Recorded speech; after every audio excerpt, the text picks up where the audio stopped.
Почитувани граѓани, почитувани медиуми, власта на ДПМН води политика на инает и не прифаќа ниту еден предлог на опозицијата за подобрување на животот на граѓаните, за поголеми плати, за почист воздух, за проекти низ општините.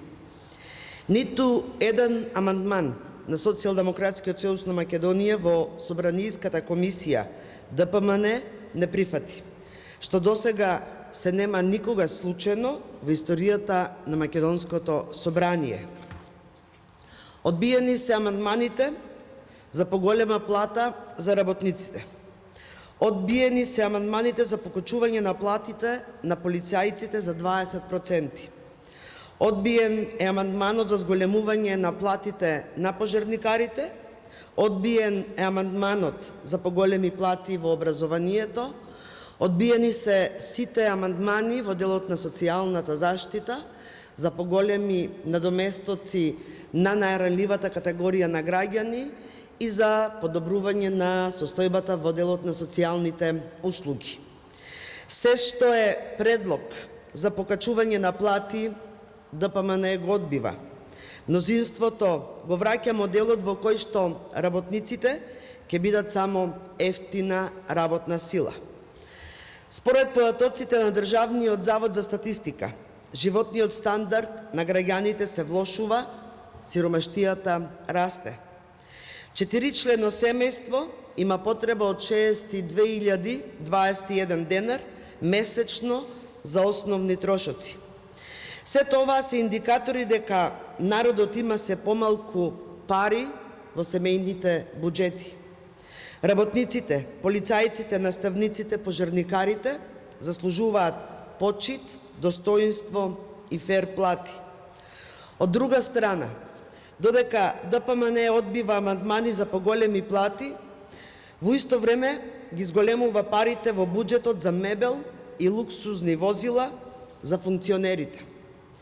За нови возила ќе се потрошат 7,5 милиони евра. За нов мебел 1,5 милиони евра, за договорни услуги 80 милиони евра. За службени возила и луксус за дури 75% од парите се зголемени. Тоа се приоритетите на новата власт. Во исто време, владеачкото мнозинство ги одбива и амандманите за еколошки проекти во општините, за набавка на автобуси, за реконструкции на улици. Буквално се одбива секој предлог на опозицијата за проекти кои што се важни за граѓаните. Само неколку примери.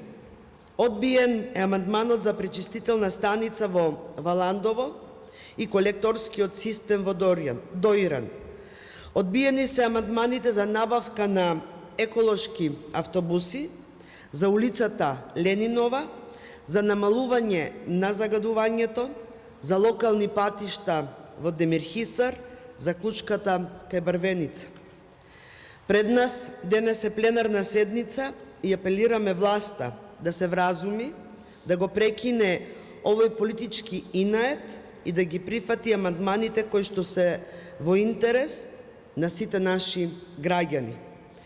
Пратениците на ДПМН треба партијските директиви да ги заменат со ставање на интересот на граѓаните на прво место, да покажат интегритет и да делуваат за граѓаните, а не за партијата. Благодарам.